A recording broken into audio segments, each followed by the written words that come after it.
Sa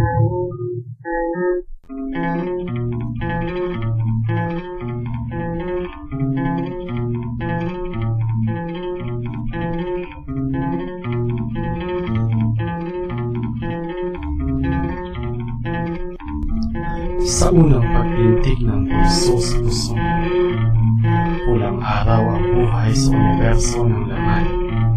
Iikutan ang atom ng lakas ng elektron at didilat ang nucleus ng usmos na dugo. Sisipa ng sigla ang mitochondrion at kuyong nakamao ang bagsik ng lysosome.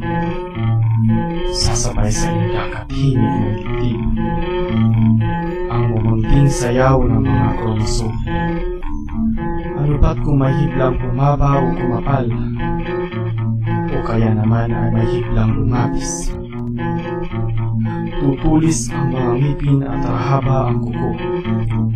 Lalapad ang braso at balahibo ay damo. Sa likta ng hibla ay susunod ang hanay, ang astrocyte, fibrocyte at adiposa. Lalapatan ng laman ang binhi ng paghinga sa diferensasyon ng utak, baga at atay. Sa kaunang iluluwal sa liwanag ang bagong tao at iiyak sa unang pag-haplos ng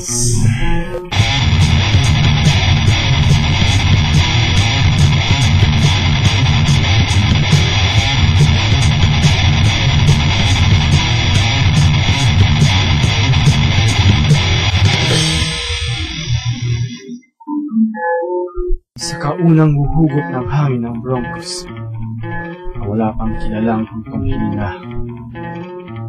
Padulas ang pagyakap ng pericardium sa sentro, ang mekanikal na pandama ng kaluluwa.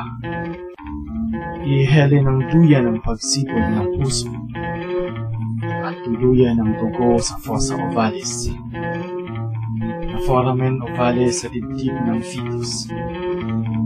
Titingala ang erythrocyte sa annulus ovalis na naglahong pintig ng septum primum ng embryo na kapwa nagmula sa septum secundum. Panipat sa kalawakan ng lupa at dagat. Ang sayaw ng paghinga ay sa tambol lamang ng cardio. Sa libong espermatozoang sumisid sa oven, perlas tayong umahon na walang kawangis. Ang pulang araw sa simula ng universo ng laman ay bibintig ng liwanag sa angking sandali. At sa kalawakan ng lubang universo ng mga tala ay may binhi ng salaysayang ating kaluluwa.